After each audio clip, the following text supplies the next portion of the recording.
The question is, I usually just assume my baby is hungry when he's crying, so I nurse him constantly. How can I tell if there's something else he needs? I just feel like a human pacifier. I feel like so many parents feel this way. I'm sure you do too, Dr. Neela. Can you talk us through what this parent should do? I get that question all the time. And I know that feeling of feeling like a big pacifier as a mother. What I tell parents is it's really super important that you think about just the basic questions is, could it be that my baby's hungry? So first and foremost, has your baby just eaten? What is your schedule like?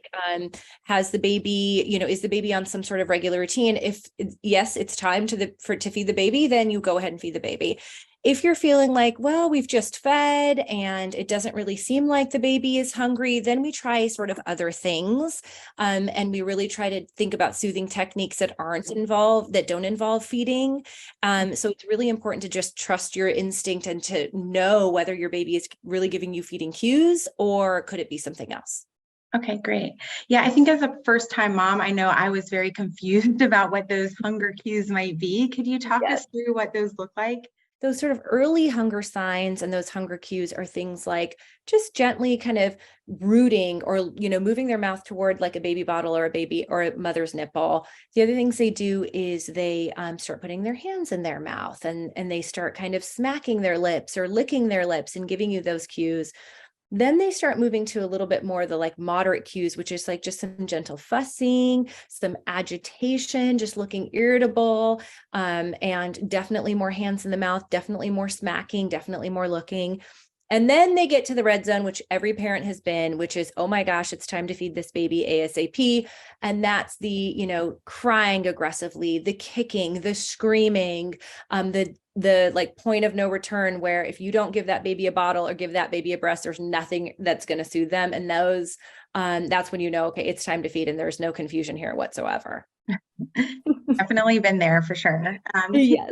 And you mentioned earlier some of those distraction techniques. Say we know our baby's not hungry, we need something to distract them because they're fussy. Can you walk us through some of those distraction techniques that you recommend?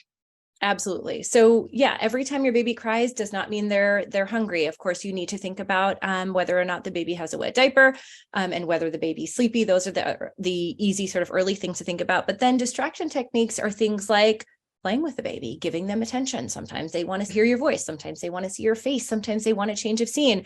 Sometimes they're bored. They don't like being in the position they're in anymore. They've seen everything they want to see and they want to have a completely different change of scene. So we recommend holding the baby, playing with the baby, tummy time for the baby, and sometimes music, voices, expressions, and pacifiers. Pacifiers are a great way to quote unquote pacify a baby. Sometimes they just want to suck on something and it's not actually food. They just want to soothe themselves that way. That's one of the reasons why I love the MAM baby pacifier. It's developed with pediatric dentists. It helps support oral development for babies. It fits in their mouth perfectly, and it can just help soothe babies when they really don't want food, but they really just want something to suck on. And that's not an uncommon thing that we see in babies. I love that. I'm glad you brought up pacifiers. I also think it's important to know that parents will, over time, learn what those cues look like and what those distraction techniques, which ones are good for their baby. So, is there anything else, Dr. Neela, that you want to share with our baby center audience before we go? What I tell moms and dads in this situation is you're going to get a lot of information from a lot of places. And I think it's really important to trust your maternal or paternal instinct. That being said, you do want to choose companies like MAM that are creating products that are taking your baby's health and safety into consideration and want to support that. Because like I said, the happier that your baby is and the more safe your baby is and the more that you can relax and the more that you enjoy the process, the better it is for everybody. You can check out Man Baby at Amazon, Walmart, and Target.